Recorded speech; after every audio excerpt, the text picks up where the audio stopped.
Like Nariko itself, who represents strength and vulnerability, we wanted to approach music in a similar way. We have our big orchestral soundtrack, but we want to add a more ethnic element and marry those two together. There are actually very few musicians in the world who are experts in both areas. Nitin Sawhney is one of them.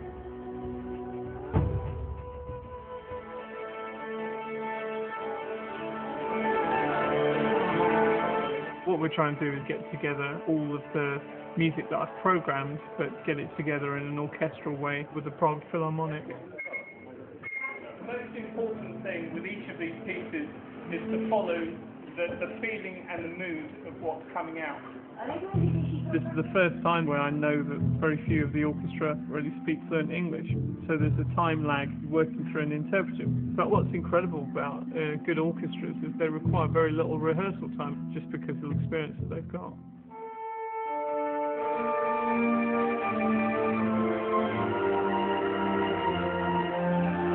I don't think I would ever conduct my own material. I don't think I would deal with that pressure very well.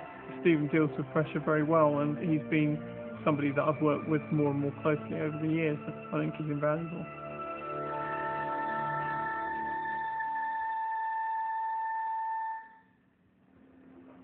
Thank you. I was approached originally with both images and script. And I also went up to Cambridge and spent some time at Ninja Theory, just watching some of the animators, getting a sense of their creative process. The images and the characters are so self-evident that it's very easy to write music for them. There's an evil king. There's a real sense of foreboding and darkness with his theme. There's a character called Kai who comes from a tragic background.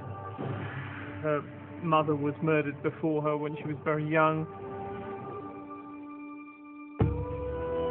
There's also the main heroine, Nariko. There's a sense of pathos with a lot of the scenes that she's in. In combat situations, the music tends to be quite epic and has a lot of power to it. There's parts which involve Indian classical music.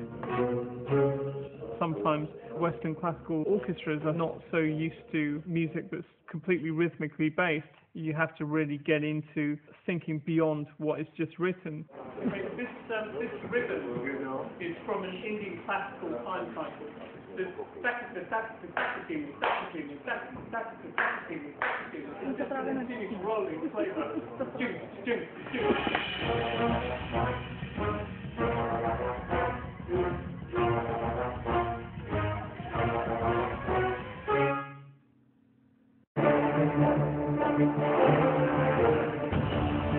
I think definitely the music has a sense of excitement to it and an energy that infuses it with a sense of momentum. So that's really what I was after. To me now, PlayStation 3 and Heavenly Sword have kind of produced something that is more like an interactive film. But, I never really thought it could get to this level.